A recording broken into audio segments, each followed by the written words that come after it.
8046.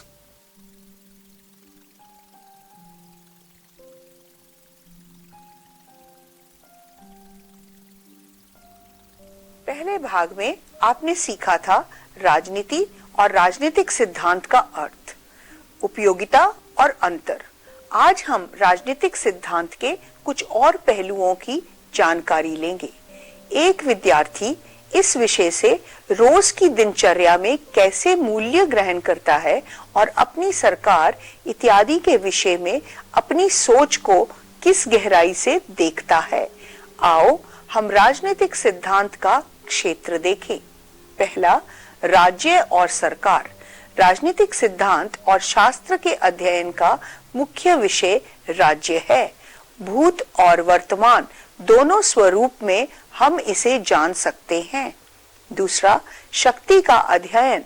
आज वर्तमान समय में राजनीतिक सिद्धांत के क्षेत्र में शक्ति के अध्ययन को भी सम्मिलित करते हैं तथा शक्ति के कई स्वरूप हैं, जैसे कि राजनीतिक, आर्थिक, सैन्य शक्ति, सामाजिक शक्ति, राष्ट्रीय और अंतर्राष्ट्रीय शक्ति इत्यादि। परंतु राजनीतिक शक्ति को प्रमुख माना जाता है। राजनीतिक शक्ति को कानूनी सत्ता के साथ प्रभावी व्यक्तियों और संस्थाओं पर भी देखा जाता है। तीसरा, राजनीतिक विचारधारा का अध्ययन। विश्वास और विचारों की व्यवस्था भी राजनीतिक सिद्धांत में होती है। प्लेटो से लेकर वर्तमान समय तक विभिन्न विचारधाराएं प्रचलन में रही हैं, जैसे कि व्यक्तिवाद, उदारवाद, आदर्शवाद, समाजवाद, गांधीवाद इत्यादि। इसमें से कोई समाज एक को आदर्श के रूप में अपनाता है। चौथा, समुदायों तथा संस्थान। इसमें राज्य के अंदर स्थापित कई समुदायों और संस्थाओं का अध्ययन किया जाता है। यह समुदाय अथवा संस्थाएं मनुष्य की विभिन्न आवश्यकता की पूर्ति करता है, जैसे कि चुनाव प्रणाली, जनमत संगठन, लोक संपर्क की व्यवस्था इत्यादि। पांचवा, अधिकार और कर्तव्य। अधिकार और कर्तव्य दोनों ही राजनीतिक शास्त्र का अनमोल अंग हैं। मनुष्य समाज में रहकर अपने विकास कर सकता है। मनुष्य को अपना विकास करने में सहायता देने के लिए राज्य की ओर से कुछ अधिकार दिए जाते हैं। इनका ईमानदारी पूर्वक निर्वाह राजनीतिक सिद्धांत को सुदृढ़ता प्रदान करता है। छठा, राजनीतिक दल। आधुनिक लोकतांत्रिक देशों में सरकार के कार्यों को राजनीतिक दल प्रभावित करता है। लोकतंत्र शासन में राजनीति एक अभिन्न अंग है। इसके द्वारा चुनावों में भाग लेने के लिए उम्मीदवारों का चयन, चुनाव लड़ना तथा सरकार का गठन करना आदि किया जाता है। राजनीतिक सिद्धांत के अध्ययन का क्या महत्व है? कुछ लोग राजनीतिक सिद्धांत का मूल्य नहीं समझते। वो ये नहीं जानते कि व्यक्ति होने के साथ साथ राज्य का नागरिक भी है। इसलिए इसके अध्ययन के अनेक लाभ हैं। पहला, राजनीतिक शब्दावली। इसके अध्ययन के बिना राष्ट्रीयता, समाज, स्वतंत्रता, धर्मनिरपेक्षता, समानता इत्यादि शब्दों के बारे में नहीं पता चलता है। दूसरा, राज्य तथा सरकार।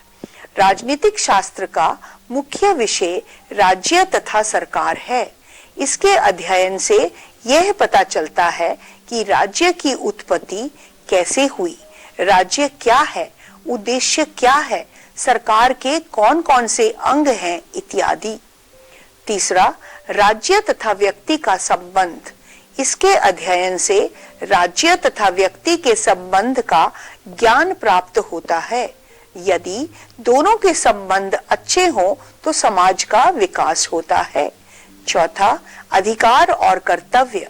मनुष्य एक सामाजिक प्राणी है तथा उसके विकास के लिए उसे अधिकार तथा ज्ञान की पूरी जानकारी होना अत्यधिक आवश्यक है, ताकि वह अपना संपूर्ण रूप से विकास कर सके। पांचवा, सहनशीलता। नागरिक के अंदर सहनशीलता का होना अत्यंत आवश्यक है। राजनीतिक शास्त्र यह सिखाता है कि प्रत्येक राज्य सहनशीलता को अपनाकर एक दूसरे की अखंडता, प्रभुसत्ता का आदर करे। क्या हमें राजनीतिक सिद्धांत का अध्ययन करना जरूरी है? हाँ, बिल्कुल। राजनीतिक सिद्धांत का अध्ययन करना हमारे लिए बहुत जरूरी है। आइए जानें कि राजनीतिक सिद्धांत का अध्ययन करना हमारे लिए क्यों जरूरी है। पहला, राजनीतिक सिद्धांत वास्तविकता को समझने में सहायक होता है, जिससे कई बार अंधविश्वास तथा भ्रांतियां दूर होती हैं। दूसरा, राजनीतिक सिद्धांत विभिन्न शासन प्रणाली तथा शासित जनता को की निगाहों में औचित्य पूर्णतया प्रदान करने में सहायक होता है। तीसरा, राजनीतिक सिद्धांत व्यक्तियों की लक्ष्य की पूर्ति के लिए उचित साधनों के प्रयोग के लिए उकसाता है, मानव तथा मूल्य में संतुलन स्थापित करता है। इस विषय में समाज को वास्तव में काम आने वाली निपुणताएं, दक्षता और तकनीक सीखने को मिलती है। पांचवा, राजनीतिक सिद्धांत में सामाजिक परिवर्तन के विभिन्न पक्षों का और उनके प्रयोग का भी व्याख्यान होता है। राजनीतिक सिद्धांतों को व्यवहार में उतारना।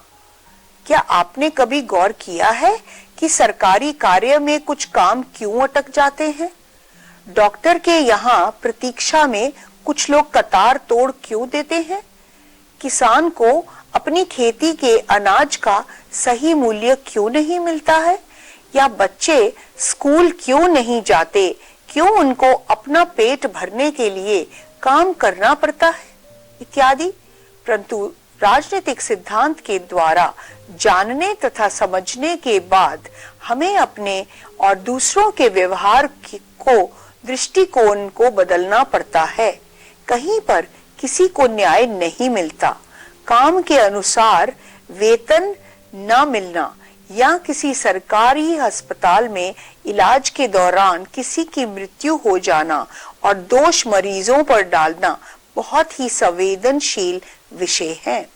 परंतु राजनीतिक सिद्धांत के विषय में हमारी सोच सुव्यवस्थित होती है और व्यवहार में राजनीति का महत्व समझ आता है। राजनीति का स्वरूप समय के साथ साथ बदलता रहता है। राजनीतिक सिद्धांतों जैसे कि स्वतंत्रता और समानता को व्यवहार में उतारता है। राजनीतिक सिद्धांतों के द्वारा हम राजनीतिक व्यवसायों के बारे में अपने विचारों तथा भावनाओं का परीक्षण भी कर सकते हैं। राजनीतिक सिद्धांत कोई वस्तु नहीं है, यह मनुष्य से संबंधित है। उदाहरण के लिए समानता का अर्थ सभी के लिए समान अवसर है। फिर भी महिलाओं, वृद्धों या विकलांगों के लिए अलग व्यवस्था दी गई है। हम ये कह सकते हैं कि संपूर्ण रूप से समानता संभव नहीं है।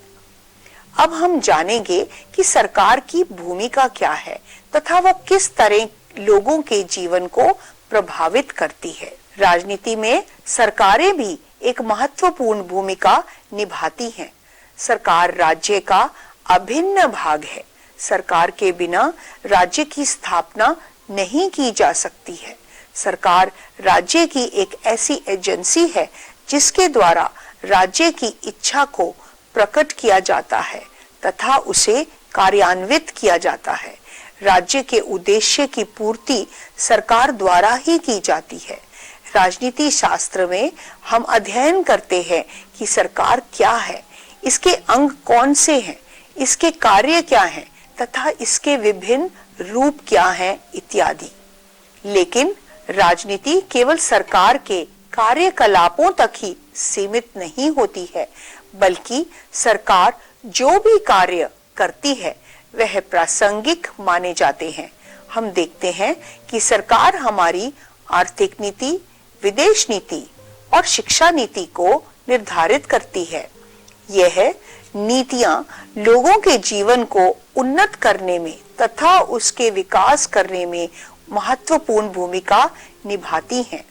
परंतु एक अकुशल एक अकुशल और भ्रष्ट सरकार लोगों के जीवन और सुरक्षा दोनों को संकट में डाल सकती है।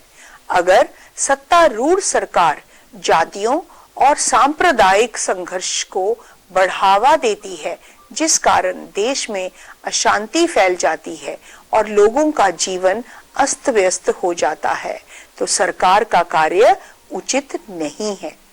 आपको इस अध्ययन से समझ आया होगा कि राजनीति का अर्थ, राजनीति सिद्धांत का क्या अर्थ है, हमारे लिए ये क्या जरूरी है, इनको जानना और इनका अंतर समझना। राजनीतिक सिद्धांत के अध्ययन की जरूरत केवल राजनेताओं, नौकरशाही, जज, वकील, पत्रकार के लिए ही नहीं है, बल्कि समाज के प्रत्येक नागरिक के लिए महत्वपूर्ण है। आज के विद्यार्थी जो अधिकार संपन्न नागरिक बनेंगे, उनके लिए राजनीतिक सिद्धांत का अध्ययन बहुत प्रासंगिक है। इसके अध्ययन से अलग अलग विचारों एवं संस्थाओं की बुनियादी जानकारी भी हमारे लिए मददगार होगी। हमें एक नई सोच और दृष्टिकोण भी मिलती है। आज का ये अध्याय यहीं समाप्त होता है। आशा है आप सबको समझ में आया होगा और उसको और पक्का करने के लिए एक बार पूरा अध्याय दोबारा से पढ़ें। तो अब मैं आपको लिखित कार्य दे रही हूं। पहले भी मैंने आपको बताया था कि समाचार पत्र हमारा अभिन्न अंग है हमारे विषय के लिए। तो पहला प्रश्न मैं फिर से आपको समाचार पत्रों में से दूंगी। समाचार पत्र में से 4 कार्टून लेकर बताएं कि उनमें कौन से मुख्य मुद्दे उभर कर आ रहे हैं। दूसरा प्रश्न, इस अध्ययन के आधार पर बताएं कि अच्छे नागरिक को क्यों जागरूक होना चाहिए। प्रश्न 3, क्या राजनीतिक विज्ञान एक विज्ञान है? पुष्टि कीजिए। आपको मैंने बताया था कि राजनीतिक विज्ञान को कुछ लोग कला मानते हैं और कुछ विज्ञान मानते हैं। तो ये प्रश्न में आपको ये पुष्टि करनी है कि क्या राजनीतिक विज्ञान एक विज्ञान है। प्रश्न 4, इस अध्याय को पढ़ने के बाद आप बताएं कि क्या विद्यार्थी को राजनीति में भाग लेना चाहिए। अपने उत्तर के समर्थन में तर्क दीजिए। आप सब जानते हैं, आप सोच रहे होंगे कि आपने राजनीति विज्ञान पढ़ रहे हैं तो आप राजनीति में आ सकते हैं, पर क्या ये उचित है और क्या नहीं है, उसके आपको दोनों संदर्भ में सोचना होगा और आप अपने उत्तर को तर्क के रूप में देंगे। तो आशा करती हूं कि आपका ये सारा जो कार्य है ये आप करेंगे और दोबारा से ये पुनरावृत्ति के लिए कि अपने इस अध्याय को पूरा दोबारा पढ़ेंगे और समाचार पत्र की रोज उसका अध्ययन को भी अपना एक भाग बनाएंगे। धन्यवाद।